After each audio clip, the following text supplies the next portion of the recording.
क्या आप जानते हैं कि हमारे प्यारे आका नबी करीम सल्लल्लाहु अलैहि वसल्लम को अपनी जिंदगी में क्या खाना बहुत ज्यादा पसंद था, किन ग़िज़ाओं को आप बहुत शौक से खाया करते थे, जबकि कौन सी ऐसी हलाल ग़िज़ाएं हैं जो कि नबी करीम को पसंद नहीं थीं और आप उन ग़िज़ाओं को नहीं खाया करते थे। इसलिए आज की वीडियो में आपको नबी करीम की पसंदीदा ग़िज़ाओं के बारे में भी बताएंगे और नापसंदीदा ग़िज़ाओं के बारे में भी।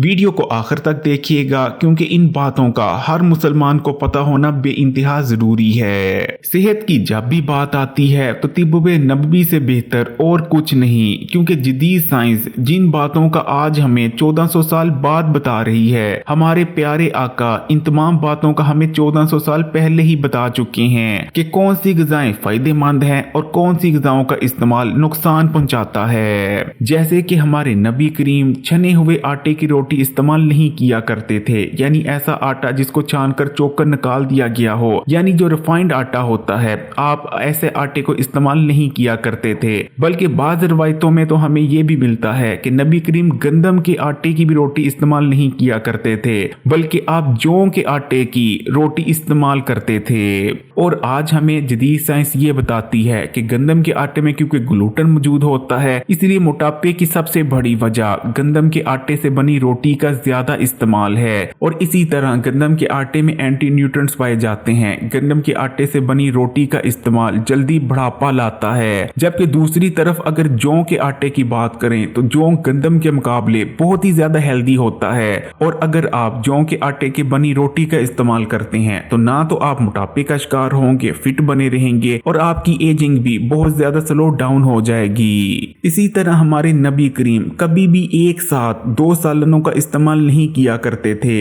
जिंदगी भर कभी भी आपके दस्तरखान पर एक साथ 2 सालन मौजूद नहीं रहे। या तो आपके दस्तरखान पर सिर्फ 1 सालन हुआ करता था, या ज्यादातर बार तो सालन हुआ ही नहीं करता था, बल्कि आप या तो फलों के साथ रोटी खाया करते थे जैसे कि खजूरों के साथ, या फिर बाज दफा आप सिरके के साथ यानी रोटी को सिरके में डुबोकर भी खाया करते थे। लेकिन आजकल अगर हमारा हाल देखें तो जब तक हमारे दस्तरखानों पर 2-2, 4-4 डिशें मौजूद ना हो, हमें मजा ही नहीं आता। यहाँ तक कि सहरी और अफ्तारी में भी हमारी कोशिश होती है कि हमारे दस्तरखान पर ज्यादा से ज्यादा डिशेस मौजूद हों। नबी मशरूब बहुत शौक से पिया करते थे, लेकिन नबी के मशरूब हमारे आजकल के मशरूबात जैसे पेप्सी या कोका कोला नहीं हुआ करते थे, बल्कि नबी या तो किशमिश से तैयार करदा या फिर खजूरों से तैयार करदा नबीज इस्तेमाल किया करते थे। खजूर या किशमिश को रात भर पानी में भिगोकर रखा जाता था और सुबह होने पर उन्हें पानी में मसलकर मशरूब तैयार कर लिया जाता था। लेकिन ज्यादातर बार नबी करीम सादा पानी ही इस्तेमाल करना पसंद करते थे, लेकिन आप वो वाला पानी इस्तेमाल नहीं किया करते थे जो उस जमाने में ज्यादातर लोग इस्तेमाल किया करते थे।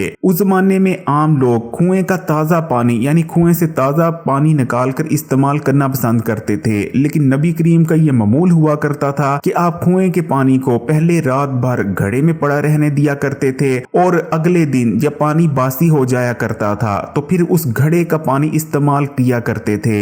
एक दिन के लिए पानी को घड़े में रखने से पानी के अंदर जितनी भी भारी आलूदगी हुआ करती थी वो घड़े के पैंदे में बैठ जाया करती थी। इस तरह से पानी फिल्टर हो जाया करता था। और आज हमें जदीद साइंस भी ये बताती है कि फिल्टर्स के मुकाबले घड़े का बासी पानी सबसे ज्यादा सेहतमंद होता है। आजकल हम पेट भरकर खाना खाते हैं, लेकिन नबी करीम ने जिंदगी भर कभी भी पेट भरकर खाना नहीं खाया, बल्कि आप भूख रख कर खाना खाया करते थे। नबी करीम को सिरका बहुत ज्यादा पसंद था और आप अक्सर सिरके को सालन के तौर पर इस्तेमाल किया करते थे। नबी सल्लल्लाहु अलैहि वसल्लम का इरशाद मुबारक है कि सिरका पेट की सफाई के लिए बेहतरीन है। और आज हमें जदीद साइंस भी ये बताती है कि सिरके को इस्तेमाल करने से बॉडी डिटॉक्स होती है और जिस्म में जितने भी गंदे और फाजिल मादे होते हैं उन तमाम का अखराज हो जाता है। आपने इरशाद फरमाया, जिस घर में सिरका मौजूद हो उस घर में कभी फाका नहीं आ सकता। नबी करीम को कद्दू का सालन बहुत ज्यादा पसंद था। एक सहाबी रिवायत फरमाते हैं कि एक बार नबी करीम को एक दावत में मदऊ किया गया। उस दावत में नबी करीम ने कद्दू का सालन जौ की रोटी के साथ बहुत शौक से और मजे ले लेकर खाया।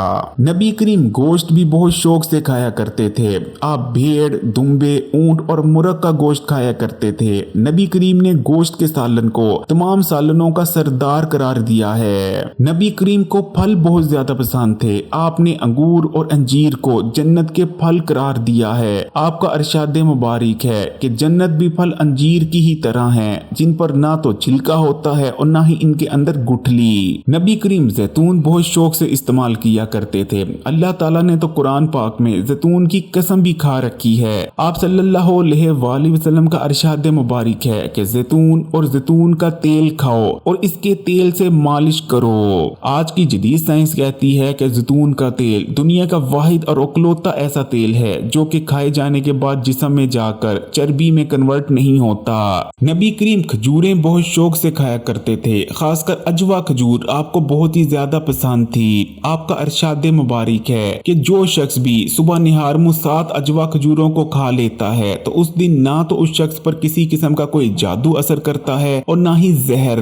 जदीद साइंस कहती है कि जो शख्स हफ्ते में 1 से 2 बार भी खजूरों को नाश्ते के तौर पर इस्तेमाल कर लेता है तो जिंदगी भर उसमें किसी भी किस्म की कमजोरी नहीं आती। ना तो उसकी नजर कमजोर होती है, ना ही असाबी निजाम, ना ही याददाश्त कमजोर पड़ती है और ना ही जिस्मानी कमजोरी आती है। नबी करीम दूध बहुत शौक से पिया करते थे, खासकर बकरी का दूध आपको बहुत ज्यादा पसंद था। हमारे मुल्क में गाय या भैंस का असल दूध मिल जाए ये तो सवाल ही पैदा नहीं होता। इसलिए कोशिश करें कि अगर आप अपने घर में एक बकरी पाल सकें तो ना सिर्फ आपको सुन्नत का सवाब हासिल हो जाएगा बकरी के दूध के इस्तेमाल से, बल्कि बकरी के दूध का इस्तेमाल बहुत ही ज्यादा फायदेमंद रहता है क्योंकि बकरी का दूध गाय और भैंस के दूध के मुकाबले बहुत ज्यादा हेल्दी होता है। नबी करीम शहद भी बहुत शौक से इस्तेमाल करते थे। जदीद साइंस का शहद के बारे में कहना है कि जो शख्स शहद इस्तेमाल करता रहता है ना सिर्फ वो जल्दी बूढ़ा नहीं होता बल्कि उसकी इम्यूनिटी भी बहुत ज्यादा मजबूत रहती है। प्यारे बहन भाइयों, आप देख सकते हैं कि हमारे नबी करीम सल्लल्लाहु अलैहि वसल्लम जितनी भी ग़िज़ाएं इस्तेमाल किया करते थे ये तमाम सादी ग़िज़ाएं हैं। कोशिश करें कि आप भी उन ग़िज़ाओं को इस्तेमाल करें जो कि नबी करीम को पसंद थी और उन ग़िज़ाओं का इस्तेमाल कम से कम करने की कोशिश करें जिन ग़िज़ाओं को नबी करीम ज्यादा पसंद नहीं किया करते थे। जैसे कि अगर आप अपनी जिंदगी में सिर्फ छने हुए आटे का इस्तेमाल छोड़ देते हैं तो आप 4 बड़ी बीमारियों जिनमें मोटापा, डायबिटीज, हाई ब्लड प्रेशर और दिल के अमराज शामिल हैं उनसे बच जाएंगे। छना हुआ आटा यानी रिफाइंड आटा जिससे आपके नान वगैरह तैयार किए जाते हैं, जो सुबह आप नाश्ते में डबल रोटी इस्तेमाल करते हैं, वो भी छने हुए आटे यानी मैदे से ही बनाई जाती है। इसलिए अगर आप नान, रिफाइंड आटे से बनी रोटी और डबल रोटी का इस्तेमाल छोड़ देते हैं तो आप बहुत सी बीमारियों से महफूज हो जाते हैं। अगर आपको ये वीडियो पसंद आई है तो कमेंट्स में माशाल्लाह या सुभान अल्लाह जरूर लिखिएगा। वीडियो को लाइक कर दें और मजीद वीडियोस के लिए Hakeem Ali health and beauty tips को सब्सक्राइब कर घंटी के आइकॉन को दबा दें और ऑल नोटिफिकेशन को सिलेक्ट कर लीजिएगा। जज़ाकल्लाह।